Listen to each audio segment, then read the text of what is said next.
Yan guys, may road renovation dito sa amin, no? Ayan po siya. Yan po. Bagong ginagawa yung bundok dito, yung kalsada ay naayos dito man sa amin. Salamat sa Diyos naman at inayos na nila kasi sira-sira yan. So yan, another renovation ng gobyerno. Ang patrabaho na, pinapatag yung bundok. Bababaan yata yung bundok kaya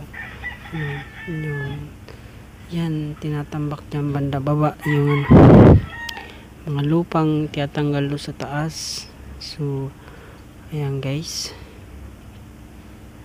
may mga taong madaan lalakad. Buti nga lang walang ulan niya, kung hindi maputik yung daan na yan kung maulan. Pag nagsigi yung ulan, maputik talaga yan dyan. Sigurado maraming masisira ng sakyan yan. Pero tis-tis lang kasi matatapos din. So yan guys, yan dyan tinambak nila yung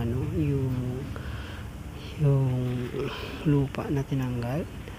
Yung mga nag-aayos yan, tamang bako. So yan, dito naman banda yan, may naisan nila yung imbornal, yung daanan ng tubig pag nagbabaha. So yan, inayos nila yan, yung imbornal na yan. So nakita nyo guys yan, nire-reprapan yan, malapit na matapos. Yan yung daanan papunta dito sa bahay namin. Ayan, yung daanan papunta sa looban. Ayan, umatindin ako ng FDS na 4 piece yan guys. Yun yung mga subject namin na ginawa.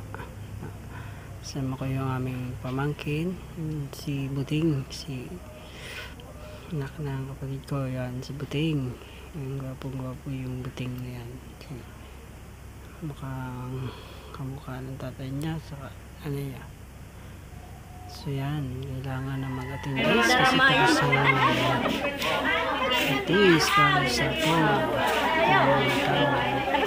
member of